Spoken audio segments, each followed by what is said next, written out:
Hello, my name is Jess and I'm a 2024 Global Footprints recipient. Since receiving this scholarship, I've travelled to Ghana in West Africa, where I spent 3 weeks in a small farming village called Frankadua. In 2 weeks, I head to Canada to use the remaining of my scholarship, where I spend my time on a regenerative agriculture farm working with livestock.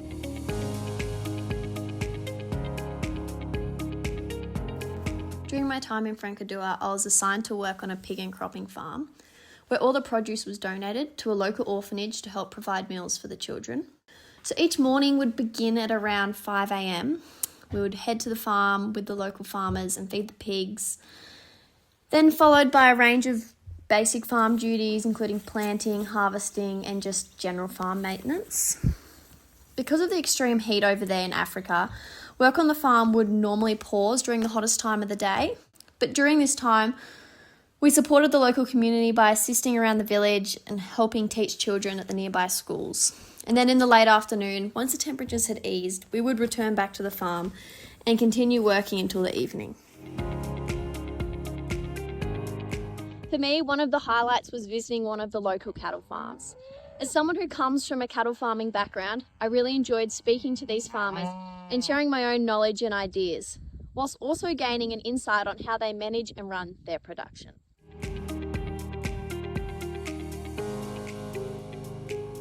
The farmers breed cattle for beef production, with their target market being the mature cow that has already produced a calf, as they can continue providing both milk and meat for their families.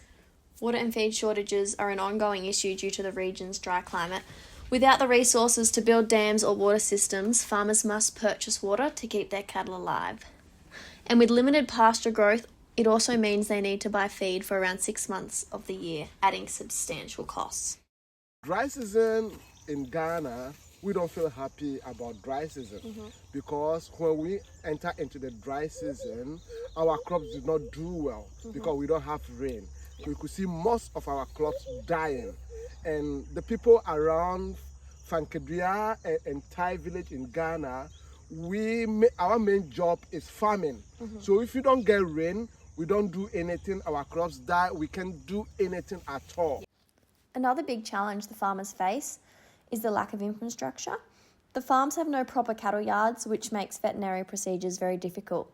Instead of using handling facilities, the cattle must be forced to the ground and physically held whilst the vets carry out treatments or other procedures.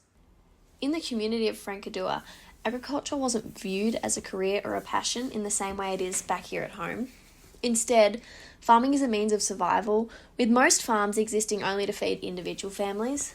Although there is a lot of potential for more productive and efficient farming within the village, it became obvious that many local farmers were hesitant to adopt new methods and practices. As I learnt from their experiences and way of life, I also tried to contribute by sharing farming knowledge and techniques from home. However, many locals seemed accustomed to the simplicity and the low cost of their operations, despite how difficult they are to maintain and the amount of effort, land and resources they seem to waste. One of the most challenging parts of the trip was witnessing the living conditions faced by many people over in this community. Seeing children and families without proper access to food, shelter and other basic needs was both difficult and confronting. However, despite these hardships, the people we met did continue to show incredible resilience, generosity and positivity. It was truly inspiring to see how much joy and energy the children carried, even in such difficult circumstances. I just want to say a huge thank you to the BBM team and everyone who made this incredible experience possible.